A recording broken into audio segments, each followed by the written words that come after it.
আসসালামু আলাইকুম বন্ধুরা, তোমরা সবাই কেমন আছো? আশা করি খুবই ভালো আছো। আবারও নতুন একটি ভিডিওতে তোমাদেরকে স্বাগত।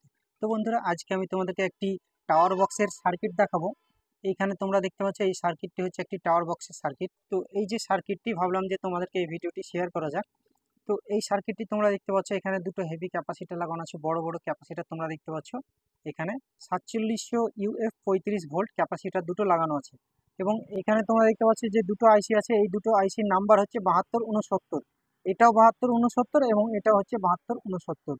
দুটো আইসি লাগানো আছে। একটা আইসি থেকে হচ্ছে দুটো টিউটার বক্সগুলো হয়, সেই টিউটার বক্সগুলো চলার জন্য, কারণ টাওয়ার বক্সে দুটো স্পিকার লাগানোই থাকে, সেই টিউটার বক্স চলার জন্য এই আইসিটি লাগানো আছে। এবং এটা থেকে সাউফার, মানে যে সাউফারের যে 8 ইঞ্চি স্পিকার, সেই স্পিকার চলার জন্য 8 ইঞ্চি বা 6 ইঞ্চি সাউফার থাকে, সেই স্পিকার চলার জন্য এটা হচ্ছে সাউফারের জন্য লাগানো আছে এবং এটা হচ্ছে টিউটারের জন্য লাগানো আছে।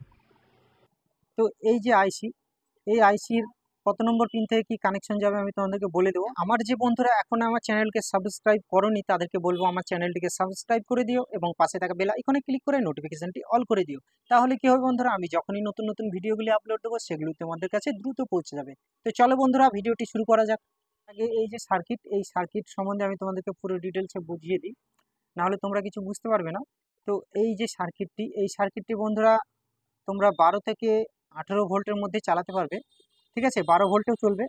এটা হচ্ছে 12 0 12-তে চলবে এবং 15 0 15-তেও চলবে। ঠিক আছে, 3 থেকে 4 অ্যাম্পিয়ার তোমরা ইনপুট দিতে পারবে। এবং এই যে ক্যাপাসিটার, এই ক্যাপাসিটার দুটো সিরিজ করে লাগানো আছে। এখানে তোমরা দেখতে পাচ্ছ 4টে ডায়োড লাগানো আছে সিরিজ করে 5408।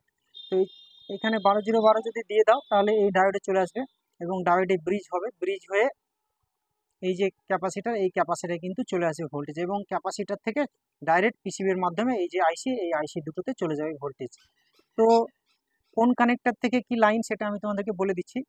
তো এইখানে দেখতে পাচ্ছ যে কানেক্টর, এইখানে তোমরা দেখে নাও 3টে লেগ আছে। এখানে মিডিলেরটা হচ্ছে গ্রাউন্ড এবং দুই পাশে যে দুটো লেগ আছে, এই দুই পাশে দুটো লেগ থেকে হচ্ছে এই যে আইসি, এই আইসি থেকে আউটপুট লাইন স্পিকারের জন্য যে টিউটার, সেই টিউটারের জন্য স্পিকারের লাইন বেরোচ্ছে এই কানেক্টর থেকে। ঠিক আছে, দুটো স্পিকারের লাইন বেরোচ্ছে, মিডিলেরটা গ্রাউন্ড এবং দুই পাশ থেকে দুটো বেরোচ্ছে প্লাস। ঠিক আছে, এবং এইখানে তোমরা দেখতে পাচ্ছ এই যে এই আইসি থেকে যে কানেক্টরটি লাগানো আছে, এই কানেক্টরটি হচ্ছে সাবউফারের জন্য। 8 ইঞ্চি বা 6 ইঞ্চি যে সাবউফার থাকে, সেই সাবউফারের লাইন এই আইসি থেকে বেরোচ্ছে এই কানেক্টর দিয়ে দুটো।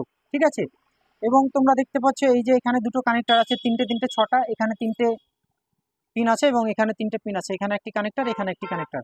তো এই যে কানেক্টর, এই কানেক্টর থেকে অডিও ইনের জন্য একটি লাগানো আছে এবং একটি হচ্ছে সাবউফারের যে ভলিউম, সেই ভলিউমের লাইনের জন্য একটি লাগানো আছে। ঠিক আছে, তো এই দুটো কানেক্টর হচ্ছে একটি অডিও ইনপুটের জন্য এবং একটি হচ্ছে সাবউফারের ভলিউমের জন্য। এবং এইখানে হচ্ছে তোমরা দেখতে পাচ্ছ এটা হচ্ছে 12 ভোল্ট আউটপুট দেওয়ার জন্য। 7805-এ আউটপুট এখান থেকে যাবে।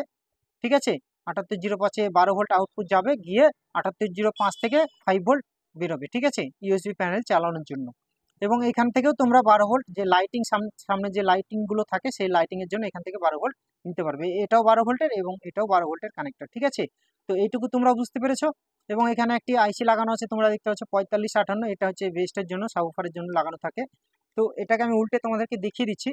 এইখানে তোমরা দেখে নাও বন্ধুরা, এই যে আইসি, এখানে টোটাল 11টা পিন আছে, এই আইসিরও 11টা পিন এবং এই আইসিরও 11টা পিন। ঠিক আছে, 1 নম্বর, এইখানে তোমরা যে ট্রান্সফর্মার থেকে যে এইখানে 3টে লেগ আছে, এই 3টে লেগে মিডিলে হচ্ছে 0 এবং দুই পাশে 12 লাগাতে পারো, এদিকে 12 এদিকে 12 লাগাতে পারো, বা 15 0 15 লাগাতে পারো। এখানে যত ভোল্ট ইনপুট দিবে তত ভোল্ট কিন্তু এই যে আইসি, এই আইসির কিন্তু 1 নম্বর পিনে হচ্ছে মাইনাস ভোল্ট ঢুকবে এবং 3 নম্বর পিন হচ্ছে প্লাস ভোল্টেজ ঢুকবে। ঠিক আছে, তো এই দিক থেকে এই যে আইসির বাদিক থেকে 1 নম্বর পিন এবং এই দিকে হচ্ছে 11 নম্বর পিন। ঠিক আছে, তো এখান থেকে 1 2 শুরু করতে করতে এখানে 11 নম্বর পিন আসবে।